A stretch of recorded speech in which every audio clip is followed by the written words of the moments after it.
L'univers regorge de données. Des étoiles naissent. Des galaxies entrent en collision. Des trous noirs dévorent la matière. Nous nous efforçons de comprendre ces événements. C'est là que les structures de données entrent en jeu. Elles sont les classeurs cosmiques de l'ère numérique. Découvrons les secrets des tables de hachage, des arbres équilibrés et des tas. Commençons notre quête cosmique de la connaissance. Imaginez que vous cherchiez une seule étoile dans la Voie lactée. Ce serait une tâche colossale. Une table de hachage est comme une carte céleste pour les données. Elle utilise une fonction de hachage pour attribuer une adresse unique à chaque donnée. Cette adresse est appelée une valeur de hachage. Vous utilisez la fonction de hachage pour calculer son adresse et la récupérer directement. C'est ce qu'on appelle une collision. Des techniques comme le chaînage ou l'adressage ouvert résolvent ces collisions. Les tables de hachage offrent un accès quasi instantané aux données. Les arbres sont partout dans la nature. Du puissant chêne au délicat saule, ils apportent structure et ordre. En informatique, nous utilisons des structures de données arborescentes pour apporter un ordre similaire à nos données. Une structure de données arborescente imite la structure ramifiée d'un arbre réel. Elle est constituée de nœuds reliés par des arêtes. Le nœud supérieur est appelé la racine, et chaque nœud peut avoir des nœuds enfants. Cette structure hiérarchique nous permet d'organiser les données d'une manière qui facilite la recherche, l'insertion et la suppression d'éléments. Il existe de nombreux types d'arbres différents, chacun ayant ses propres forces et faiblesses. Nous nous concentrerons sur deux types particulièrement utiles, les arbres AVL et les arbres B. Ceux-ci sont connus sous le nom d'arbres équilibrés et ils jouent un rôle crucial dans le maintien de l'intégrité des données et de l'efficacité de la recherche. Comme un écosystème bien équilibré, ces arbres garantissent que l'information circule de manière fluide et efficace. Approfondissons leurs caractéristiques et leurs applications uniques. Imaginez une balance céleste, parfaitement équilibrée. C'est l'essence d'un arbre AVL. C'est un arbre de recherche binaire auto-équilibré. Cela signifie que pour chaque nœud de l'arbre, la hauteur de ses sous-arbres gauche et droit ne peut différer que d'O+1. Cet acte d'équilibrage est crucial pour maintenir l'efficacité de l'arbre. Sans cela, l'arbre pourrait devenir déséquilibré, ressemblant à une structure cosmique asymétrique. Cela rendrait la recherche et l'insertion de données beaucoup plus lentes, surtout à mesure que l'arbre grandit. Les arbres AVL se rééquilibrent automatiquement après des insertions et des suppressions. Ils effectuent des rotations et d'autres opérations pour garantir le maintien de l'équilibre. Cette propriété d'auto-équilibrage rend les arbres AVL idéaux pour les applications où les opérations de recherche, d'insertion et de suppression doivent être toujours rapides, comme dans les bases de données gourmandes en mémoire et les systèmes en temps réel. Section 5. Les arbres. B. Se ramifier vers de plus hauts sommets. Alors que les arbres AVL excellent en mémoire, les arbres B sont les géants du monde des structures de données. Ils sont conçus pour gérer des quantités massives de données qui ne peuvent pas tenir dans la mémoire principale d'un ordinateur, comme les données stockées sur les disques durs. Contrairement aux arbres AVL, qui sont des arbres binaires, les arbres B peuvent avoir plusieurs enfants par nœud. Cela leur permet de stocker un plus grand nombre de clés et de pointeurs vers les données dans chaque nœud. Cette structure réduit le nombre d'accès aux disques nécessaires pour récupérer les données, ce qui est beaucoup plus lent que l'accès aux données en mémoire. Les arbres B sont couramment utilisés dans les bases de données et les systèmes de fichiers. Leur capacité à gérer efficacement de grands ensembles de données les rend essentiels pour gérer la quantité toujours croissante de données dans notre monde numérique.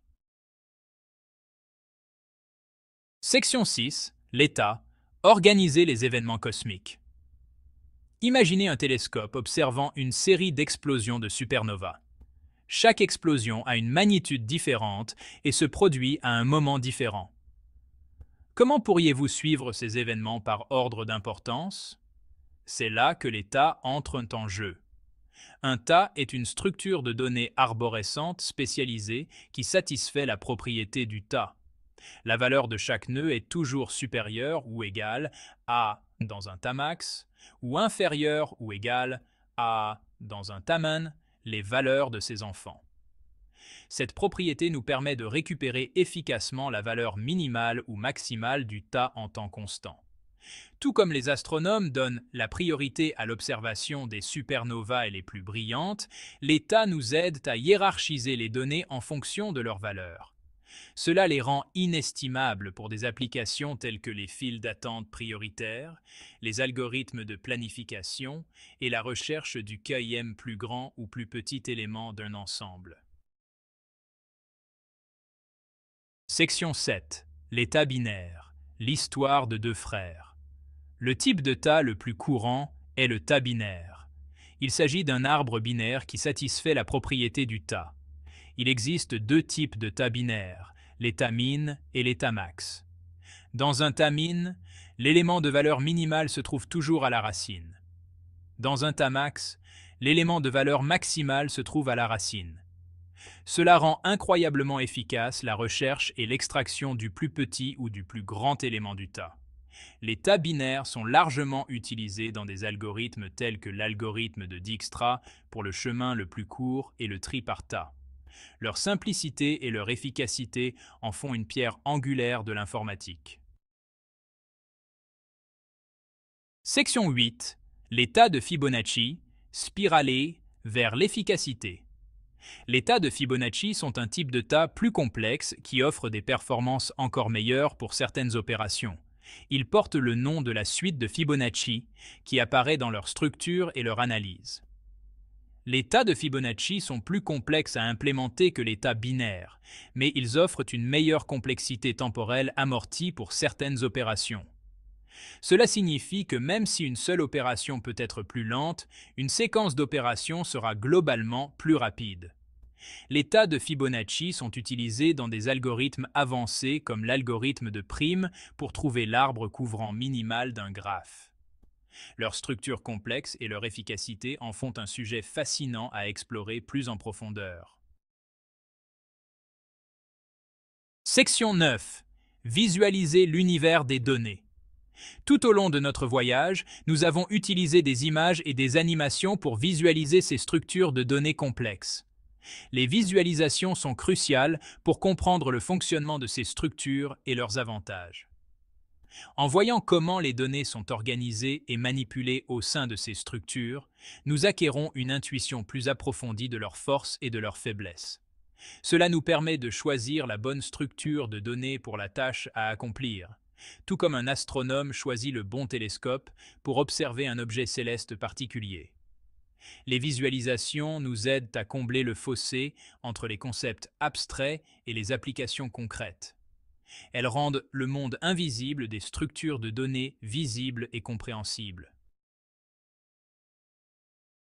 Section 10. La puissance des structures avancées. Les structures de données avancées sont les héros méconnus de l'ère numérique. Elles alimentent les algorithmes et les applications sur lesquelles nous comptons chaque jour, de la recherche sur le web aux jeux vidéo. En comprenant comment ces structures fonctionnent, nous pouvons écrire du code plus efficace et évolutif. Cela est essentiel car la quantité de données que nous générons et traitons ne cesse de croître de manière exponentielle. Ces structures ne sont pas de simples concepts théoriques.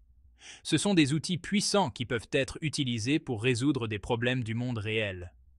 Que vous construisiez un site web, analysiez des données ou développiez un nouvel algorithme, la compréhension des structures de données avancées est essentielle à votre réussite. Section 11. Conclusion. Un univers de possibilités. Notre exploration des structures de données avancées nous a emmenés dans un voyage de l'immensité de l'espace aux subtilités des algorithmes. Nous avons vu comment ces structures nous aident à organiser, accéder et manipuler les données avec rapidité et efficacité. Tout comme les astronomes continuent de découvrir de nouvelles merveilles célestes, les informaticiens développent constamment de nouvelles structures de données innovantes. Ce domaine est en constante évolution et il y a toujours plus à apprendre. Alors que nous continuons à explorer l'univers numérique, la compréhension des structures de données avancées sera cruciale pour naviguer dans la mer toujours croissante d'informations et ouvrir de nouvelles possibilités.